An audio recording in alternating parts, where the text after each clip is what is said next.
You're revealed in the suffering of the sick. You rejoice in the fellowship of the poor. I'll just tell you that Haiti breaks your heart, but Haiti also encourages your heart. The Haitian people are amazing. The people in this country, there's just an overwhelming sense of love, and that's one of the things that have really been just on my heart and that I've been dwelling on since I've been here. You know, even though these people, some of these people have nothing, their families, their children, they go by day to day struggling to get a meal, just to get a meal a day.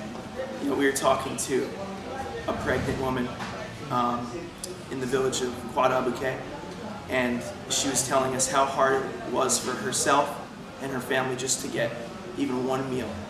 And stuff like that just broke my heart. But even in the midst of these people and their struggle for food and their struggle for water and just the struggle to get by everyday life, there's still such a midst of love within them and in their families. And you can really feel that. These people were just so welcoming to us and so receptive. Some of them were just so receptive to the gospel, and they just wanted to give all they had. You know, just a lot of them who wanted healing and stuff, they were just so receptive to it. When we prayed, she said she had trouble seeing, and her eyes just felt burning, like they were hot. And after we prayed, the burning sensation was gone. And I believe that God will continue to work in her life. And that was just one of many things I saw. Many people getting healed.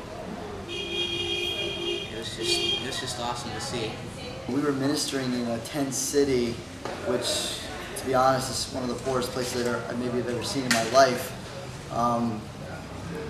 A lot of people got saved, but there was one salvation that particularly stuck out to me. Me, Evan, and our translator, Jordan, ministered to one tent that had an elderly woman, a younger woman, and a baby. And after a few minutes of talking, the younger girl wanted to get saved. But one of the things that really stuck out to me was I noticed the older woman started to cry and smile a lot, so we asked her, hey, what's going on? And she said, I've been trying to get my daughter saved for years. I've been praying and praying, been trying to minister to her, and now it's finally happening. So it was just so awesome to see that God can just take some random people from thousands of miles away and bring them to this remote place to answer the prayer of a crying mother. My name is Jack Langston. This is my first mission trip, and I'm so glad that God provided the resources to come. There are so many different memories that I can recall, but the strongest one was Tent City. The children with no food, no clothes, very little shelter.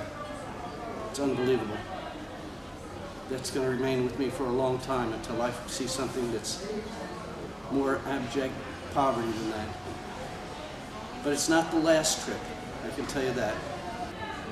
Just asking Jesus, what could I give these people? And it's just a little glass of water, literally, or whatever. And I feel the Lord meets those people there, and the weakness we have to offer, He loves it.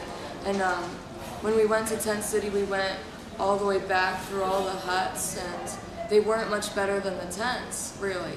And when we got to the very shore of the beach, that was so I can't even fathom living in such conditions.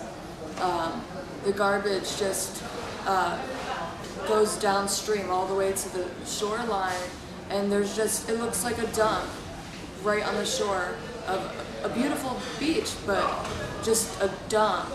The water is blue and beautiful, but it's just like garbage everywhere, and it's such a strange contrast because it's like, wow, the sky is beautiful, the ocean's beautiful, but the living conditions were horrible, like horrific.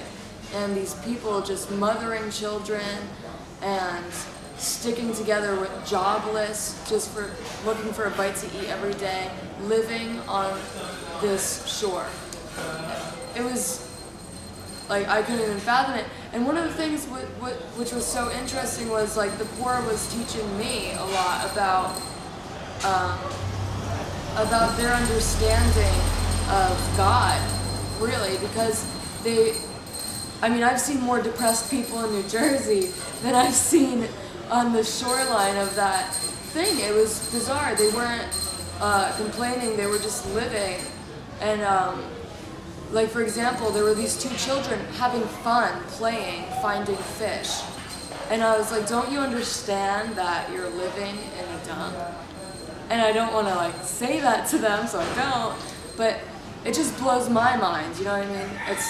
And so it's like, going to Haiti was definitely a learning experience for me, and I still don't get it, honestly. I really have to just pray about that. It's so strange. You rejoice